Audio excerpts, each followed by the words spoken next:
Joe Biden also wants to send out more direct stimulus checks to people this year. There's also very important news for families that are expected to receive an expanded monthly child tax credit payment. Child tax credit and the earned income tax credit, which together are the biggest step to help families and working people in this country in a generation. We tripled the earned income tax credit, which meant that 17 million workers without children benefited from it. Now folks, the whole goal of this channel is to provide you with the most up-to-date and reliable stimulus check information, so you want to be sure to continue watching this video. So we all know the expanded monthly child tax credit payments were temporarily paused back in December, but there's still more money coming to people for 2022. Now that tax season has arrived. The final enhanced child tax credit payment for 2021, including any money you didn't receive in advance, will arrive with your tax refund. The final payment will be at least half of the total child tax credit, or more if you opted out of advance payments, added a new child to the family, or significantly changed your income last year. To make sure you get the rest of your money, keep track of letter 6419 from the IRS. It's going to tell you how much money you received in 2021 and the number of qualifying dependents used to calculate payments. And make sure all the information on the letter is accurate before filing your taxes, otherwise there will be a delay in your tax refund. The IRS started sending out letters to families in late December. If you haven't received yet, keep an eye on your mailbox, because some people and their letters are still in transit. That letter contains important information about your child tax credit payments that you're going to need to double check for accuracy. For instance, the number of dependents used to determine the amount of money you get. If you don't receive a letter or lose it, don't panic. All the important information that you need for your 2021 tax return can be found on the IRS website with an online IRS account. In fact, because of some reporting errors in letter 6419, the IRS recommends double checking your information on the IRS website. They insist that the information in your online account is accurate and up to date. If you and your family meets the eligibility requirements and you received each advance payment between July and December 2021, you can expect to receive up to $1,800 for each child ages 5 and younger, or up to $1,500 for each child between the ages of 6 and 17, just when you file your 2021 taxes. There is no limit on the number of children who are eligible for the expanded child tax credit, but your income will affect the amount of credit you receive. The credit starts decreasing at $75,000 income, at $75,000 of income for single filers, or $150,000 for those filing married jointly. It phases out completely at $220,000 and $440,000 respectively.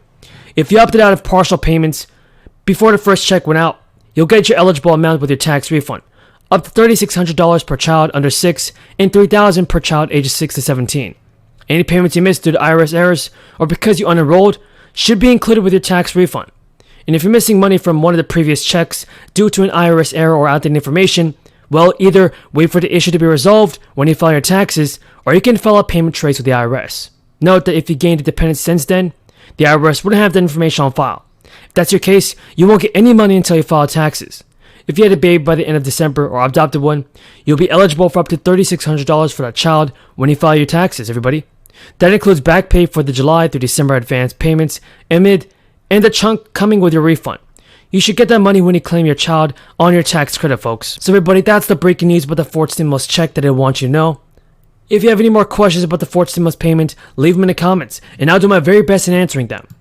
Great. We're here today to talk about the expanded child tax credit and the earned income tax credit, which together are the biggest step to help families and working people in this country in a generation. We tripled the earned income tax credit, which meant that 17 million workers without children benefited from it, and almost every family, 90% of the families in this country, have received the benefit of the expanded child tax credit. In Colorado, that's been an average of $445 a month for families. 61 million kids in this nation have benefited, 1 million kids in Colorado. We've cut childhood poverty nearly in half in this country. We've cut hunger by 25% in the United States this year alone because of these tax policies. In my view, these are the most successful and most progressive social policies that have been passed by Congress in generations. And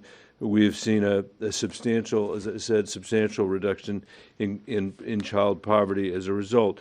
Families all over the country have said, for once, it's nice to see the government in Washington doing something for us.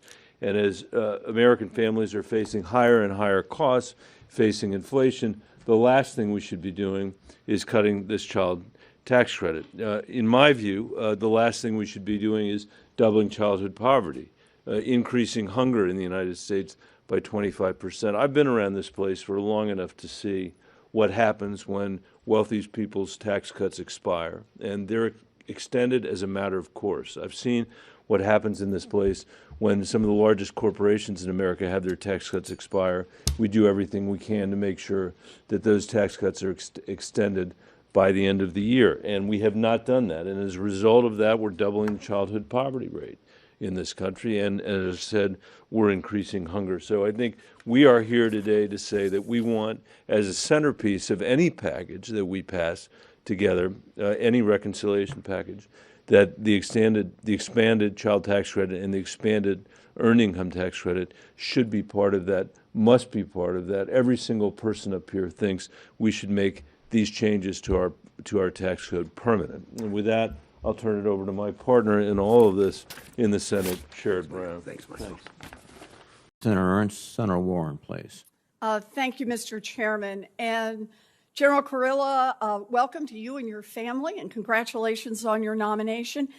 I'd like to focus on one of the topics that you and I discussed when we met last week, civilian casualties. I think everyone in this room can agree that U.S. military operations kill far too many civilians.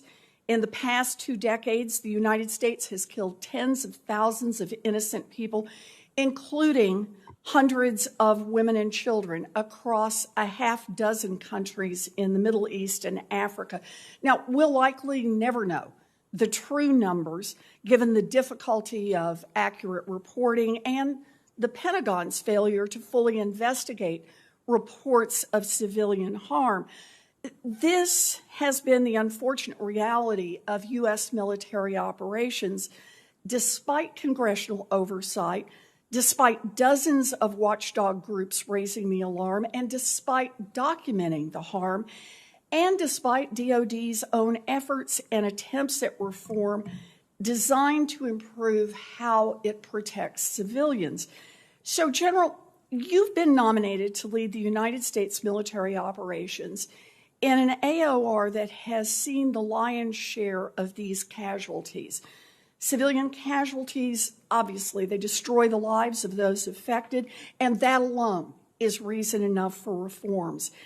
But would you also agree that these civilian casualties harm our credibility abroad and fuel the very insurgencies that we're fighting against? Senator, they do. Good. I mean, that you recognize this. Do you want to say more about that? Senator, every civilian casualty is a tragedy. I know that there is